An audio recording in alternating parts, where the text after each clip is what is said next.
हाथरस की हींग और रबड़ी काफी दरअसल मशहूर है। यहाँ लोग शाम ढलते ही रबड़ी की दुकानों पर भीड़ लगा लेते हैं और शुरू हो जाती है चुनावी चकल्लस। आप भी देखिए रबड़ी पर चर्चा में कौन कौन से मुद्दे उठे हैं। चुनावी मौसम है और चुनावी मौसम में हम लोग इस समय हाथरस में पहुंचे हैं और हाथरस की एक रबड़ी की दुकान में हम लोग पहुंचे हैं और ये रबड़ी की दुकान काफी मशहूर है। यहाँ पे चर्चाएं आम है क्योंकि चुनावी मौसम है।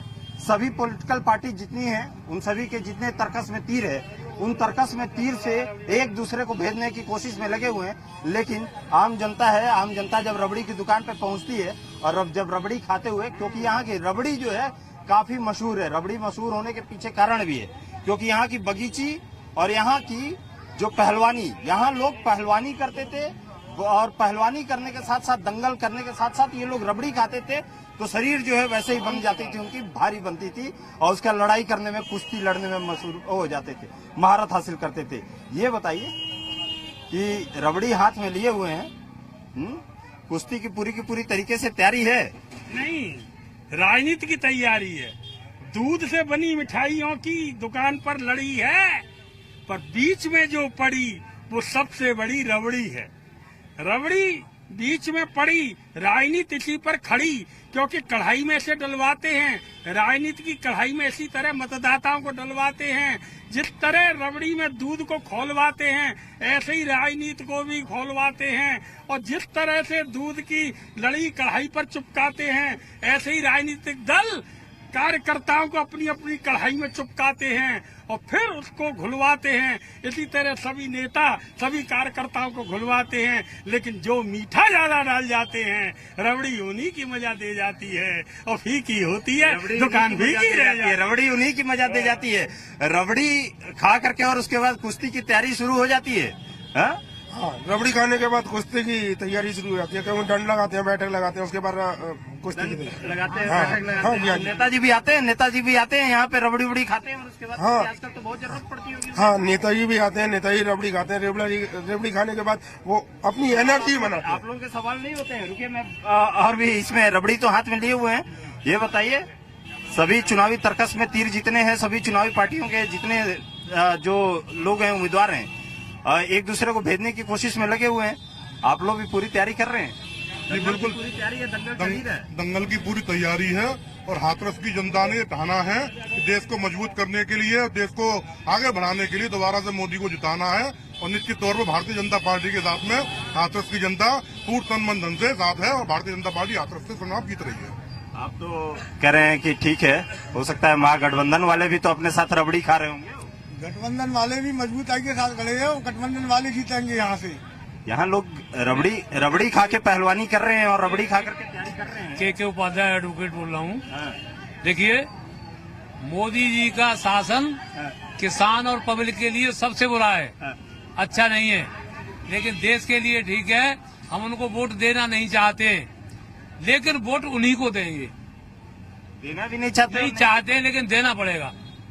हिंदुस्तान में थोड़ी खुशहाली के लिए देना पड़ेगा, लेकिन नीतियां सभी उनकी खराब हैं, पब्लिक के और किसान के फेवर में नहीं है। मैं उनका विरोधी हूँ इस मामले में, वोट फूट बोल दूंगा। ये बताइए, ये बताइए, यहाँ क्या नाम है आपका? मेरा नाम राकेश शर्मा अनाड़ी है। तो रबड़ी खाया आपने, तो क्या इस समय फिर पहलवानी अब करने के लिए पहलवान तो उतरे हुए हैं, सारे के सारे कई पहलवान उतरे हुए हैं यहाँ पे। बहुत पहलवान में क्या होगा इस बार, किस करवट बैठेगा वो? देखिए, ऊँट तो उसी करवट बैठना है जिस करवट पे बैठा हुआ है। हाथरस हमारा काव्य की नगरी है, अखाड़बंदी जनता है हाथरस की जनता को कोई गुमराह नहीं कर सकता है। हम लोग साहित्य प्रेमी लोग हैं, शांति प्रिय भी हैं, लेकिन हम देश के कुछ इस प्रकार जो भाषाओं का प्रयोग कर रहे हैं, कुछ राजनीतिक, जैसे हमारे आजम खां साहब हैं, नवीद सिद्दीकी साहब हैं, वो हिंदू और मुसलमान को आपस में लड़ा रहे थे अभी तक। अब उन्होंने हिंदू और मुसलमान से भी ऊपर की छलांग लगाई है। अब वो अली और बजरंग बली को भी आपस में लड़ाने का काम कर रहे हैं। ये हाथरस की जनता इनके मंसूबों को पूरा नहीं होने देगी।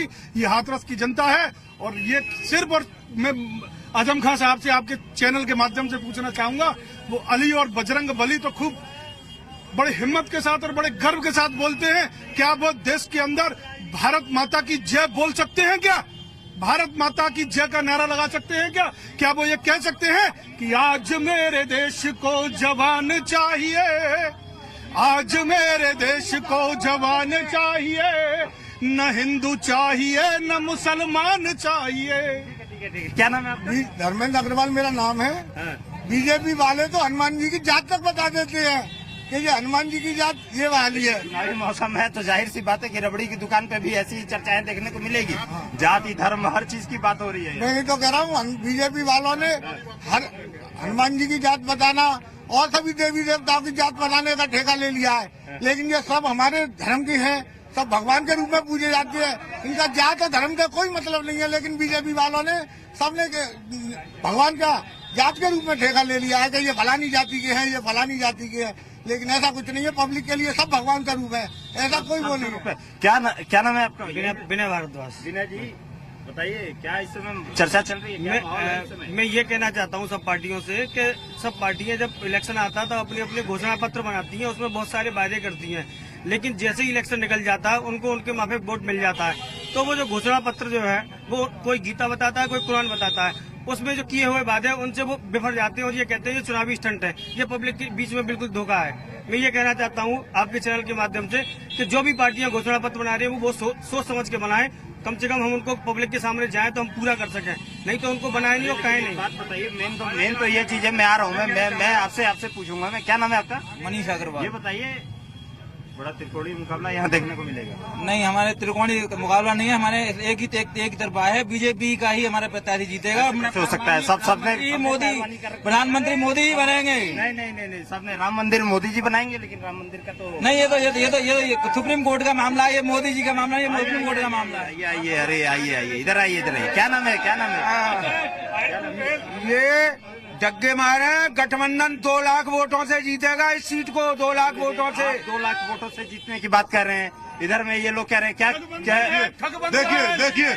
एक मिनट, ये ठगबंधन कहते हैं और बीजेपी को अकेली लड़ रही है। बीजेपी के संग कितनी पार्टियां, ये डकैत बंधन है, ये लुटेरा बंधन है। मैं कहना चाहूंगा हमारा हाथरस शहर मस्ती का शहर है।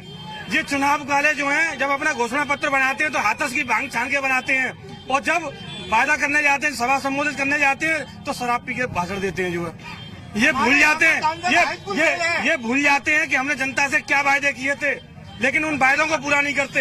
5 साल पहले जो मोदी जी ने, अमित शाह ने वायदे किए थे जनता से, आज उन उपलब्धियों को बताएं कि जनता के साथ पूरे किए कि नहीं किए। जो है मैं आपसे ये करूंगा, क्योंकि देखिए जब चर्चाएं हर एक आदमी का ये होती है। मैं इसमें करूंगा मैं कि क्या रहेगा इस समय, क्या चर्चाएं हैं? हम क्या है चर्चाएं यहाँ पे? चर्चाएं तो सब अपने, मेरा नाम राम कुमार गुप्ता है, मैं बिजनेसमैन हूँ। सब अपनी अपनी चर्चा कर रहे हैं। बीजेपी वाले बीजेपी की कहते हैं, सपा वाले सपा की कहते हैं, कांग्रेस वाले कांग्रेस कहते हैं। हाथरस की जनता जो है रबड़ी खा करके और क्या कर रही है? ये तो जनता जब वोट खुलते हैं जब ही मालूम पड़ती है कि जनता किसके साथ है। अभी कोई निर्णय नहीं ले सकता है, पर यह है कि हर एक की करनी और कथनी में अलग अलग अंतर है। कहते कुछ हैं और करते कुछ हैं। जो वायदे कर जाते हैं वो कोई भी अमल नहीं करता है। हमारे यहाँ के जो पिछले सांसद जी रहे हैं, 5 बार के, एक दफे 4 बार के सांसद जी रहे थे किशन लाल थे, केवल इलेक्शन पर वोट मांगने आते थे, उससे पहले कभी नजर नहीं आते थे और ना उसके बाद में नजर आते थे।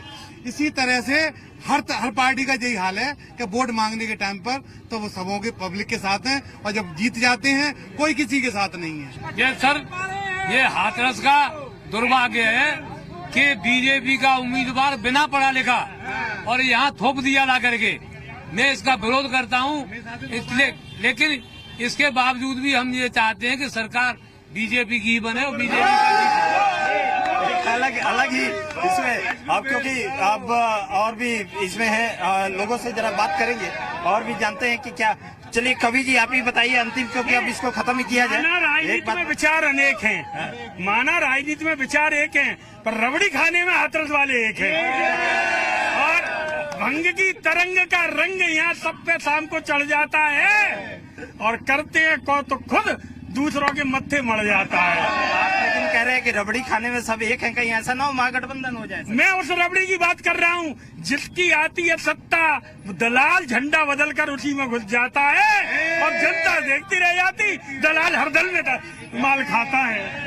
रबड़ी खाने के समय जब जनता यहाँ पे रहती है, और ये क्योंकि रबड़ी पे चर्चा यहाँ पे हम लोग कर रहे हैं, और जो आम जनता से जब बात कर रहे हैं, मुद्दे काफी सारे यहाँ पे हैं जो जनता लेकर के, और यहाँ पे जब भी हम लोग चौराहे पे जाते हैं, किसी भी दुकान पे जा रहे हैं, और क्योंकि ये मशहूर रबड़ी की दुकान है, वहाँ पे ये चर्चाएं इस समय आम है। कैमरामैन नवीन के साथ राहुल मिश्रा, जी मीडिया, हाथरस।